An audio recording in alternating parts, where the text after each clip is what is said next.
Oke, kembali lagi channel Loto Tekno. Kali ini kita akan membahas 7 kekurangan Wuling Almas. Jadi kalau kalian mau beli mobil ini, tonton dulu video ini. Jangan lupa untuk klik like dan subscribe. Aktifkan juga loncengnya agar kalian mendapatkan informasi terbaru dari channel ini. Langsung aja, yang pertama, kekurangan dari mobil Wuling Almas adalah mesinnya ternyata kurang bertenaga.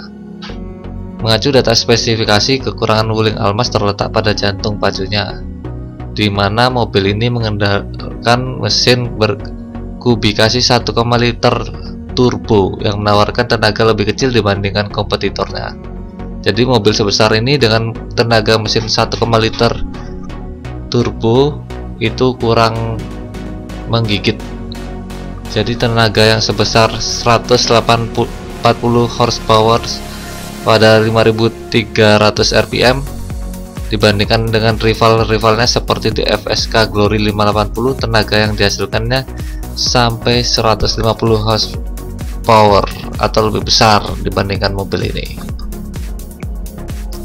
Yang kedua adalah transmisi CVT yang kurang responsif. Keluhan yang terjadi dari pengguna adalah kekurangan mobil ini terletak pada varian transmisi CVT-nya. Pasalnya start Almas di putaran awal itu sangat berat. Hentakan ketika kickdown juga terasa sangat lambat. Hal ini sejatinya dapat dimaklumi karena karakter CVT yang cenderung lebih menjanjikan perpindahan gigi yang halus. Tapi jika dibandingkan dengan SUV lainnya yang menggunakan transmisi CVT seperti Honda CR-V Turbo, rasanya Wuling Almas tidak menyuguhkan karakter yang lebih. SUV Honda tersebut menyediakan CVT yang lebih responsif dibandingkan mobil ini. Yang ketiga adalah sistem pengereman yang kurang halus. Jadi kekurangan Wuling Almas ini adalah di bagian pengereman.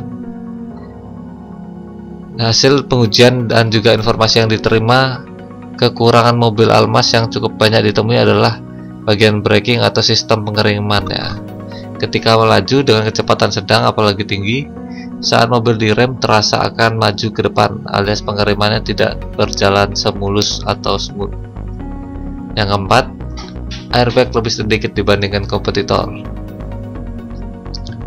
Seharusnya mobil ini dilengkapi dengan fitur modern. Sayangnya kekurangan mobil Wuling Almas ini ada pada sektor keamanan, karena hanya didukung 4 airbag saja. Dibandingkan kompetitor lainnya seperti Toyota Rush yang punya bandrol lebih murah, sudah dilengkapi 6 airbag. Yang kelima adalah tidak adanya panel pengaturan AC khusus di Wuling Almas. Sistem pengaturan pada Wuling Almas diketahui dilakukan pada layar 10,4 inch yang merupakan head unit yang terintegrasi fitur hiburan dan beberapa pengaturan mobil.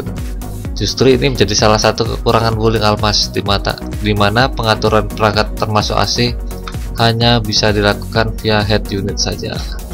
Tidak tersedia panel khusus untuk pengaturan AC, sehingga cukup sulit atau kurang aman bagi pengemudi untuk melakukan perubahan pengaturan AC ketika sedang mengemudi.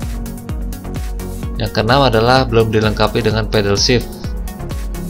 Mengacu pada kompetitornya di bagian SUV, saat ini sudah dilengkapi dengan pedal shift yang memudahkan pengemudi untuk melakukan perpindahan transmisi.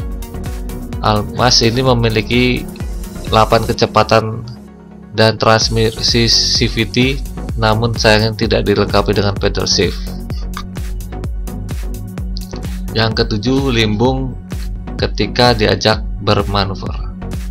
Kekurangan Wuling Almas lainnya adalah kerap kali terjadi limbung ketika diajak bermanuver, khususnya body roll yang terasa ketika meningkung, terlebih pada kecepatan yang cukup tinggi. Gejala ini terbilang cukup wajar mengingat Wuling Almas memiliki dimensi yang besar dan ground clearance yang cukup tinggi. Rasanya mobil ini memang dirancang memfokuskan pada tingkat kenyamanan dan kemewahan saja ketimbang performa dan pengendalian. Oke, itulah 7 kekurangan dari Wuling Almas ini.